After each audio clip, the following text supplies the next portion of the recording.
Hey, what's up, y'all? I know some of y'all might be wondering where the heck I've been. I probably fell off the face of the earth, but no, I didn't. I just been extremely busy working these 12-hour shifts. Sometimes I do have to work Saturdays and Sundays, and I haven't been able to um, actually find the time between like working on this truck and making videos. So I apologize for that, for not giving y'all an update any sooner, and an update on what all I've done. Like the transmission's in, the bed is on but not bolted on, and a couple other things that I've done to this truck, and I'll explain everything in a minute.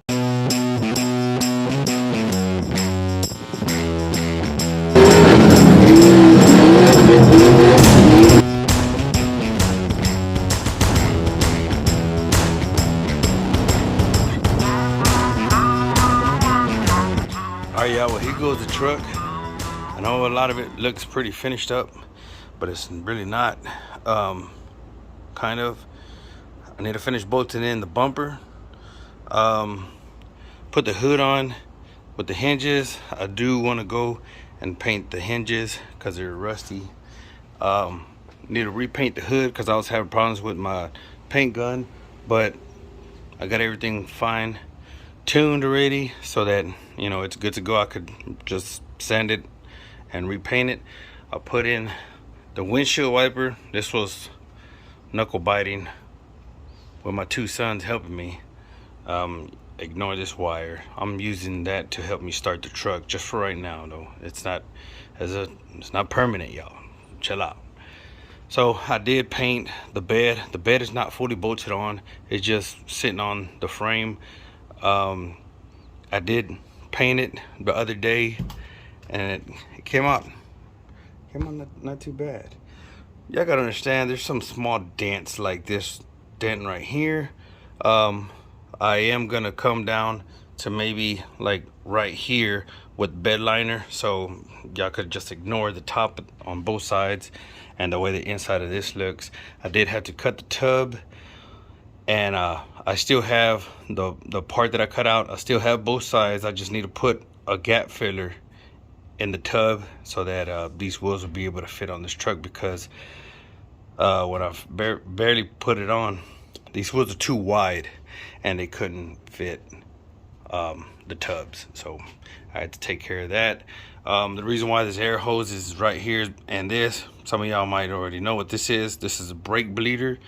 I'm having a problem bleeding the brakes.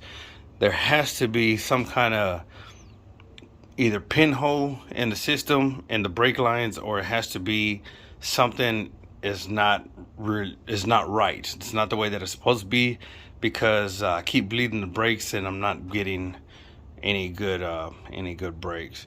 The front ones are okay, but of course, as some of y'all already know, some of y'all that know how to bleed brakes, you're supposed to start from the furthest, which is the passenger rear, and then the driver's rear, passenger front, and driver's front. That's the way you're supposed to bleed the brake system with this type of system, because this is the farthest one away from the master cylinder. Now, I don't know if y'all know, but I did install the rear glass. One of my sons helped me to install the rear glass, and I did install the driver's side window as well. Trying to think everything that I installed while we're away, but this is what I'm dealing with right here. So here is the steering column, and every time I turn the steering column, well, this is an adjustable, height adjustable, so you know it tilts up, tilts down, whatever. Well, whenever I turn it, it just shoots down. So I'm opening it up right now, trying to figure out what's going on.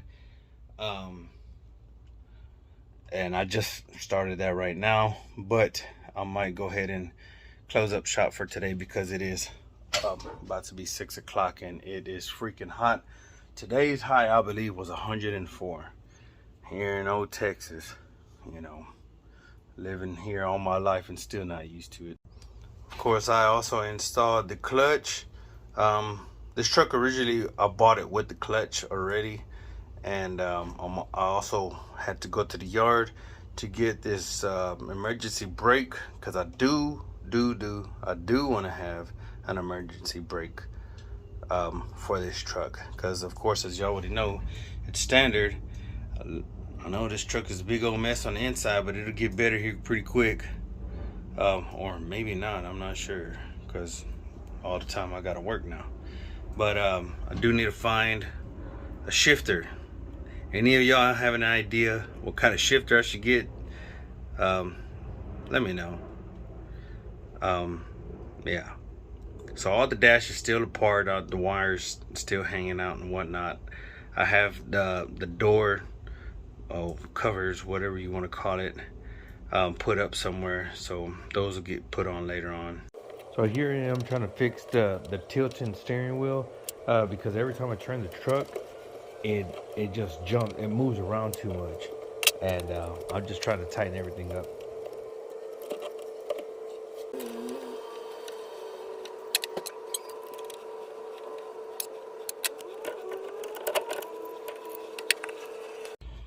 All right, y'all, so I'm suspecting that this is the culprit. Look, you see that? That's straight, and it's not supposed to be straight. So let's see. So right here, this, from this head to the end of that, it's not supposed to line up like that. The back side's supposed to be bent in, and looks like we're just gonna have to bend this in. Hopefully that'll take care of the issue as far as, you know, this thing just going up and down on its own. All right, y'all, so the actual problem that I was having with the steering column was whenever you set the column to go up or down, there's these specific teeth that a pin sits in the grooves of the teeth, and those specific teeth that were like all broken up. So I had to replace that, and maybe I'll take a trip to the pick apart next weekend and get that part, because I can't find it anywhere on the internet for that specific part. But that's fine. I might need to go to the yard for a couple other things, who knows. But I'll show you what we're working on right now. Let's see what this is. Been having a lot of problems with my brakes. I can't get the brakes to bleed right, and it's actually, this is a proportioning valve. So if y'all don't know what this is, this basically tells you it's not an adjusting proportioning valve. So just to let y'all know, it's a regular proportioning valve. So you have the bottom goes to the rear wheels, and these two in the back goes to your front left, front right, and there's actually a sensor that goes here that I modified, and then these two are straight from the master cylinder. And I've already made holes in the bracket so I could set it up to where it's by the master cylinder. But with these specific ones, these are actually drum, meaning whenever this is the original proportioning valve for the truck. I don't know why the hell I was using it when I actually converted to disc brake in the front, disc brakes in the back, and this will not work. So I've modified this. I actually took out the specific pin. I unbolted this and I forced the pin out. So just for now, the proportion is going to be 50-50. So I'm not going to be able to do any kind of burnouts or anything yet with the truck until I want to get an adjustable proportioning valve. So in order, you have 3 different types. You have disc drum, you have drum, and you have disc. So with my specific setup, I need the disc proportioning valve, so I'll be able to be okay, be good with brakes. With this one, that drum, I was not able to bleed the brakes whatsoever. And well, just trying to figure that one out right now. And by the way I've modified things, hopefully this will get me by just for right now. I will have brakes definitely, but no burnouts for now anyway, but hopefully pretty soon.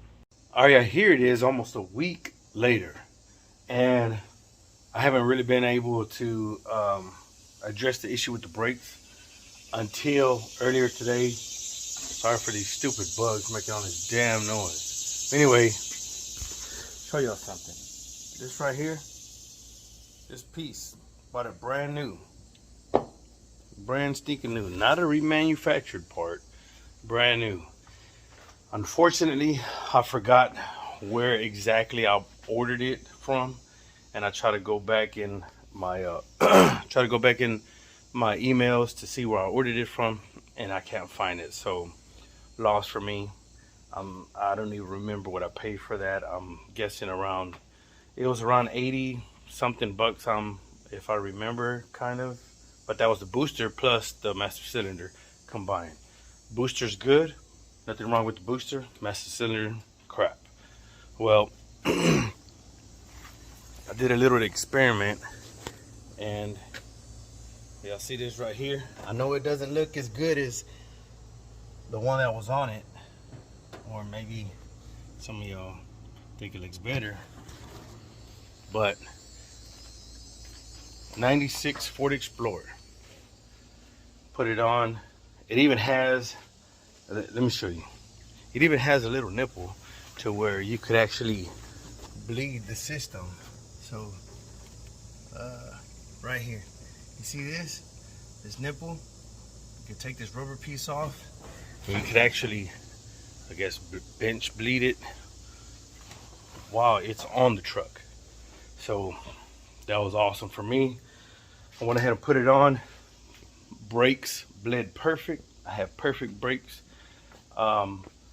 There's a couple things that I do need to adjust, which is, I think I already mentioned it, is the clutch and the brake pedal. It's been known in these trucks for these pedals, only clutch and the brake is real close, so you had to lift your foot up off the gas all the way. There's no heeling it. You can't use your heel. You have to take your foot all the way off the gas and put it on the brake, and that's no good. I hate that. I don't like it. Aftermarket pedals are around 200 and something. We'll see if we could work around that. All right, I don't want to make this video too long or short as long as it is. So the next update is coming pretty soon, a lot sooner than what this video came from the last time I uploaded one. And who knows, I'll probably test drive this baby.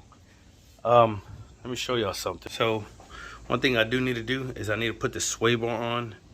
Y'all can see I already cut these two pieces a long time ago, but I do need to put the sway bar on the rear. I've already put the sway bar for the front on, and that's good to go. And yeah, still got a handful of things I need to take care of with this truck. Shocks, need to figure out what route I'm gonna take with the shocks, but I don't have any shocks on this thing right now. All I'm riding on is springs in the back, and yeah, kind of thinking about helper bags, because some of y'all already know this truck is still gonna be my daily truck. I still want to be able to throw some heavy materials in the back of this truck and transport, help people, help my son and my daughter move because they're about to buy a house. And I mean, just use it as a regular truck. I mean, it's not a show truck, as I mentioned it a gazillion times. But yeah, still got plenty of work to do. Let me know where y'all think I should go that'll actually be able to keep me able to throw some heavy stuff in the back and haul it without having to go coils, coilovers and whatnot. So all right, y'all, catch you on the next one.